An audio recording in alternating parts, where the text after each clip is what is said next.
Candidate, you may proceed when ready. Good afternoon. It is currently 0600 hours on Wednesday, 9/11. I'm just coming off of my 2-week training as a lieutenant, and this is currently my first day working. There's a number of matters that need my attention in emails and voicemails. The first item A is an email from the dispatch supervisor, Kim, regarding an incident between two of my sergeants and one of her dispatchers talking on the radio.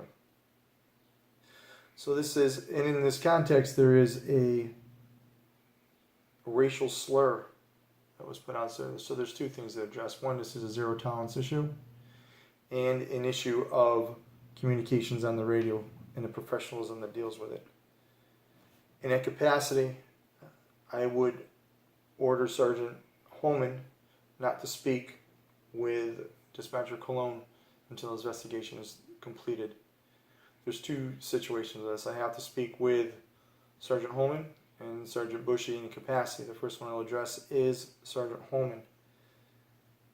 What I'm going to do is go and talk and have a meeting with the dispatch supervisor and gathering all evidence that I can, considering this is a violation by a sergeant. The sergeants will not investigate sergeants, they're investigated by a rank above, which would be me. In that capacity, when I gather the information, I will make sure that I notify my captains of my findings. I investigate it, claim accordingly, and document it in an SIR. I review Sergeant Holman's Department Advocate, personnel, and Academy folder to see if this is an ongoing issue or not. If it is, I recommend retraining or the appropriate disciplinary action, up to and possibly termination. With Sergeant Bushy, I will do the same thing. Gather the tape and investigate it accordingly. Notify the captain of my investigation and the documentation. I will review his personnel file, Department Advocate file, and Academy file to find if it's an ongoing issue with him in regards to being professional on the radio channels. With both of those situations, I'll make sure that I follow up and do roll call training in both perspectives. One, make sure that my sergeants understand the situation. Make sure that the roll call training is done with the regard to zero tolerance. And in regards to the professional mannerisms and the policy regarding using radio communication channels, that will also. So both will be addressed separately, but in the same capacity of roll call training and roll call training with testing for both, to make sure that officers have a comprehensive understanding of what needs to be done. And then I will follow up with Sergeant Holman and Sergeant Bushy to make sure their actions do not, again, come to fruition. In that capacity, I'll make sure that I reach out to EAP and make sure that Dispatcher Cologne has access to city resources. It's a traumatic event, and if she needs them, I want to make sure it's available. Also, going through a disciplinary issue, which Sergeant Holman might be going through, I'll make sure that EAP is also in the loop with this too, and provide services accordingly. The next, that concludes my recommendations or my actions. It includes my actions for item A. I'm going to move on to item B. Item B is an email from the Records Division Supervisor, Ingrid Bertrand, in regards to 23 officers having 73 reports missing from March. What I will do is I will delegate this to one of my sergeants. And when I delegate this to the sergeant, there's a couple things I want him to be aware of. The policy and procedure, timely turning in reports, the professional standard that we hold our officers to, and we'll make sure that he confirms there are actually 23 reports missing from those, or 73 reports missing from those 23 officers. In regards to, sometimes the crime analysis or the data entry division has those reports submitted, And sometimes they're lost. Sometimes it's a computer issue. We do have that often with the computerized PR1s from the state. So once that is vetted appropriately and there is an issue, we'll make sure the policy and procedures are adhered to. I'll make sure that my sergeant appropriately investigates and documents if these breach the level of disciplinary issue. Make sure that he goes to the department advocate and requires a number. It looks into the personnel file and the academy files to see if there's an ongoing issue with the officers that have not been turning in reports in a timely fashion. And if possible, how we can set up a protocol to make sure this doesn't continue to happen, whether it's a supervisor issue or just a policy and procedure violation. And I would follow up with those sergeants, and I would actually follow up with those officers, letting them know the standard that we're going to adhere to. That will conclude my actions for item B on that situation. The only thing, actually, what I would add to that is, in the capacity of these reports missing, I would notify my captain and let him know of my actions to address the issue. Item C. Our computer tech, Larry Weasel, found a slug lodged in a second computer next to the first. Apparently it appears to be a possible accidental discharge with the damaging of city property. I would immediately notify the captain and immediately notify internal affairs. This is I would delegate to a sergeant in the capacity, and there's some things that I want him to make sure he understands. I want him to verify that this is actually a situation. Larry is computer tech. He might not know the difference between what a bullet is or isn't, and making sure that the damage is consistent with that type of accident. Now, if it is, we're going to investigate it accordingly. If we're unable to vet it properly and come to the conclusion of who actually did this, then we'll make sure that we do roll call training appropriately to policy and procedures in regards to firearms and property damage of the city of Hartford. And we'll follow up with that with my sergeants. Now, if we do come to the conclusion in some capacity through the investigation that we're able to narrow it down and have the officer responsible for it come forward, I'll make sure the sergeant touches on a couple points.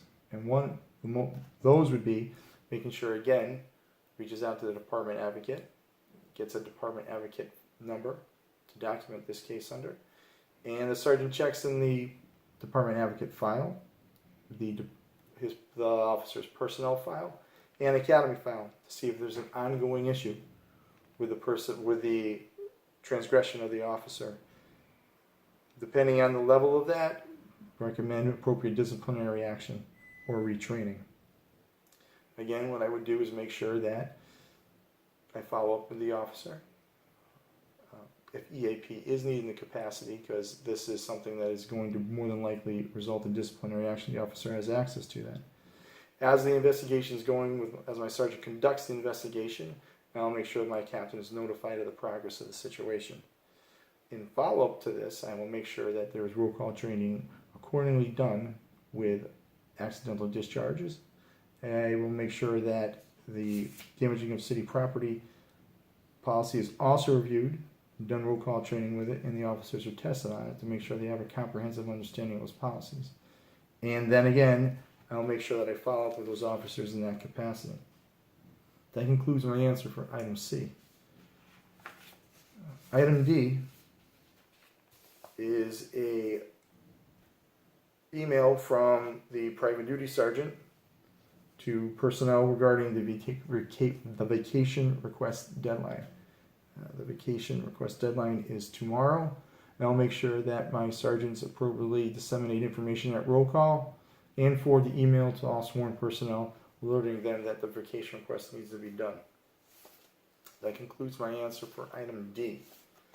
The next item on the list is item E, and it's in regards to the booking sergeant notifying me that there was a cruiser accident last night the cruiser apparently damaged the booking door, and he requires my signature on a purchase order. What I would do is I would immediately notify the captain. I would reach out to the commander, the lieutenant for the C squad, to ensure the accident was appropriately reported. And I would ask the sergeant if there was any ongoing injuries with an officer or an officer within the cruiser to make sure that those are appropriately addressed throughout the day. If the door was disabled, I'd make sure dispatch was notified so they could fleet it out. If this has not been properly investigated or documented, I'd make sure that I delegate this to a sergeant. I'd make sure that he pulls a special investigative report and gets that number from the chief secretary. And in that, once he's confirmed the damage to the door in the cruiser, that he understands he should be calling CSD so they can come out and take pictures of city property. Through this investigation, I would make sure that notify the captain of the investigation and the findings we find. If this is an ongoing issue with the officer who's at fault, or maybe the door just dropped on the cruiser, but if there was some sort of culpability with the officer, make sure we review his department advocate, personnel, and academy file to see if it's an ongoing issue with damaging city property, and recommend the appropriate discipline or retraining that we need to do. I would follow up with the officer and the booking sergeant and the midnight lieutenant, and I would do roll call training on the protocols for and when city property is damaged. That concludes my answer for item E. The next item is item F, and it is from the chief in regards to weight room benches being vandalized the prior night. Apparently the on-duty lieutenant's at the FBI Academy, so I'm being assigned the case. I would send an email to the chief, let him know that I got his email, and I'll be conducting the investigation. I would notify my captain, and during my investigation I would confirm that the bench was vandalized. If it wasn't, then make sure that it is properly replaced and documented accordingly. If there was inappropriate action which led to the bench being vandalized, I'd make sure that I investigate appropriately, document it under an SIR, and in that capacity, make sure that I notify CSD because it is city property and they will be having to take pictures of that. In my documentation, I'll make sure that the captain is notified.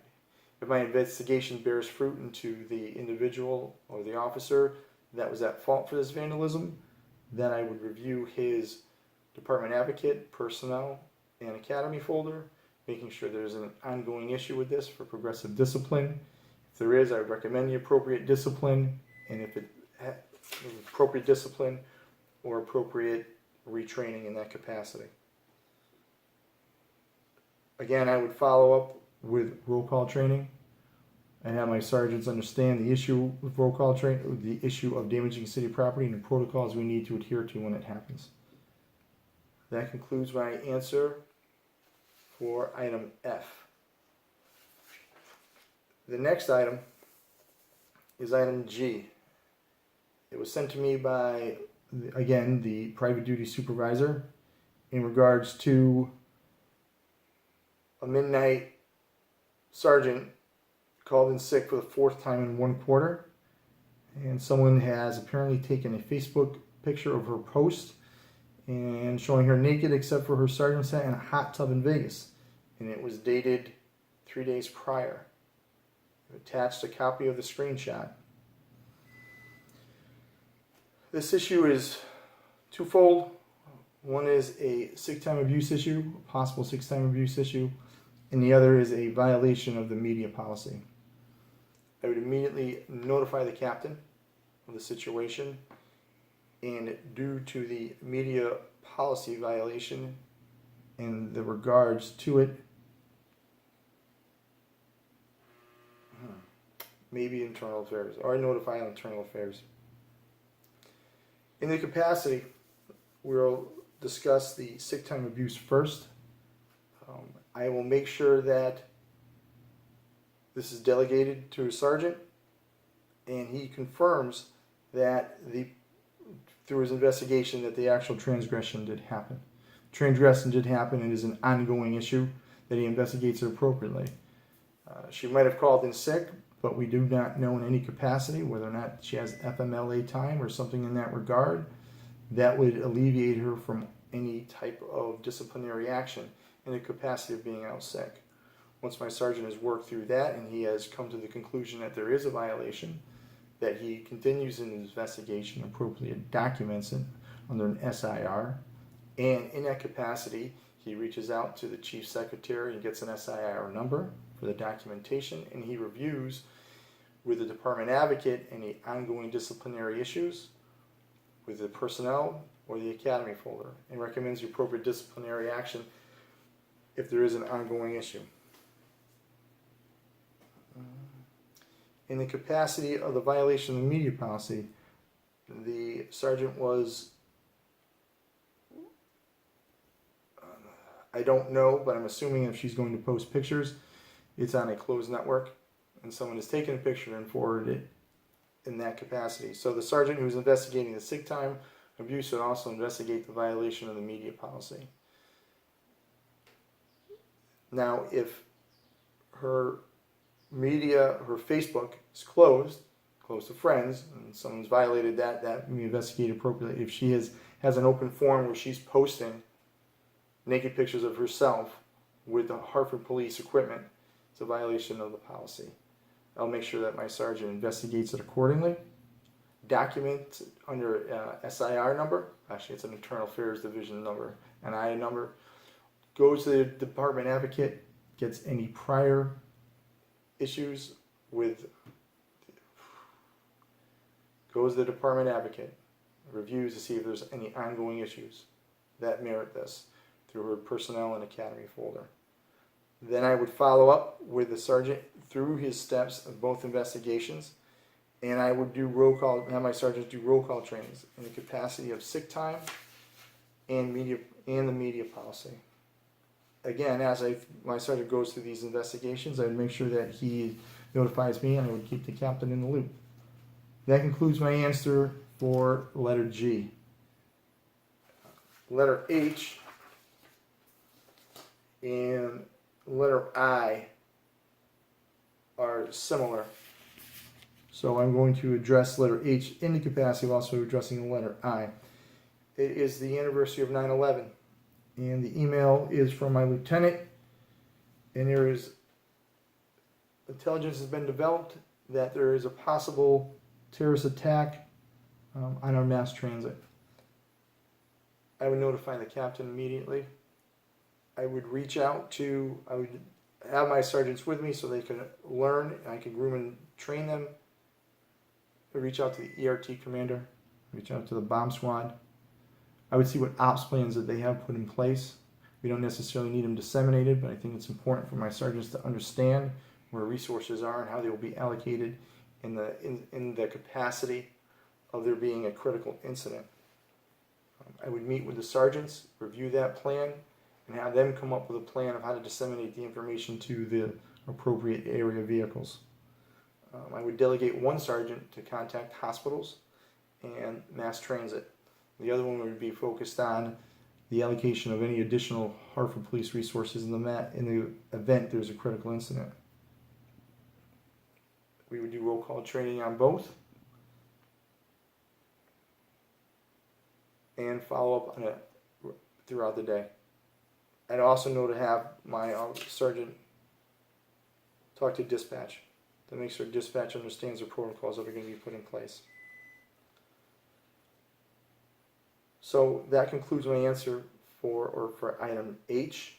In the capacity, the reason letter I is an email from the lieutenant in regards to 2 terrorist attacks, one in New York and one in Worcester, Mass, which lends validity to the letter item H. So the protocols that I put in place would be wrapped up into item H and item I.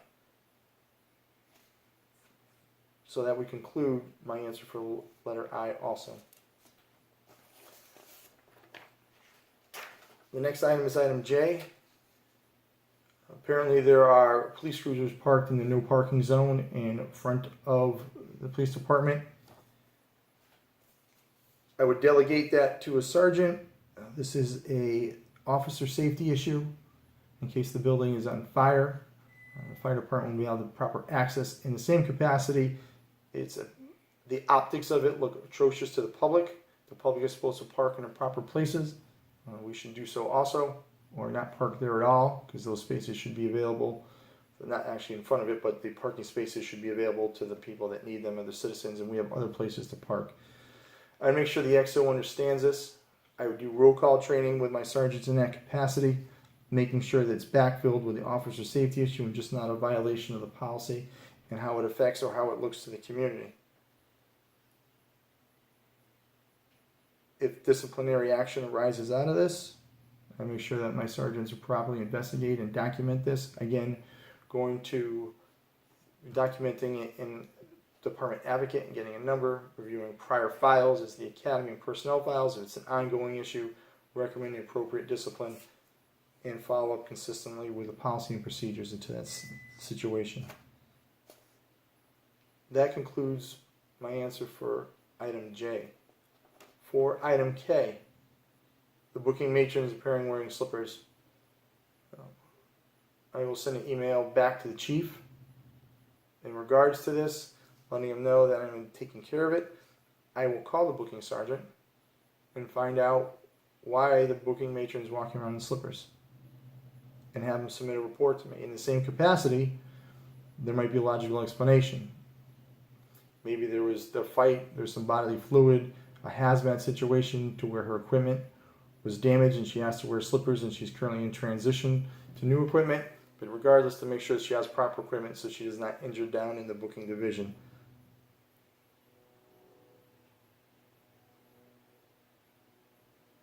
I would monitor the booking sergeant if it comes to fruition that it's a lack of supervision, that there are policy procedures violations in the booking department. Again, I would make sure that I investigate it appropriately, document it, keep my captain in the loop, notify my captain. And during the investigation, I need to pull a department advocate number. I would so, reviewing department advocate files, academy files or personnel files of the sergeant, and if needed, recommend appropriate disciplinary action. That concludes my answer for item K. Item L. Sergeant Holman, the bane of my existence, has taken a cruiser to run home and grab something and been involved in an accident in Granby. The cruiser is damaged to the point where it needs to be towed back to the city of Hartford, and she will be returning late with her paperwork. This is a cruiser accident coupled with the possible violation of city property and the damaging of city property. I would immediately notify the captain. I would send a sergeant out to the scene because it is, and make sure he understands, because it is the damaging of city property, that we notify CSD so they can take pictures of the vehicle. Make sure he gathers the accident report from the Granby Police Department. Make sure that he checks on the well-being of Sergeant Holman. Considering she was involved in an accident, I would not have her return to work. I would call the XO and have the position filled and make sure she goes to the hospital and is checked out for any physical injuries. In this, I would have my sergeant investigate the use of city property and damaging of city property. I'd make sure there's two things that need to be done. There needs to be an SIR done for the cruiser accident, and if needed, a injury report for Sergeant Holman.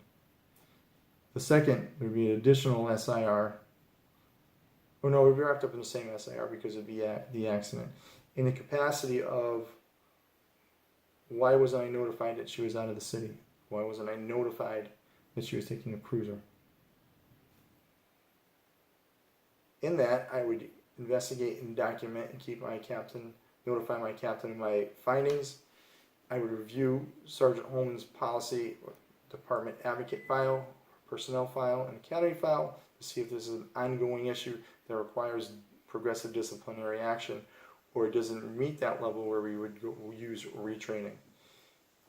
In that capacity, I would make sure that I follow up with roll call training in the use of city property and the proper documentation of the damaging of city property. And I would conclude, that concludes my answer for item L.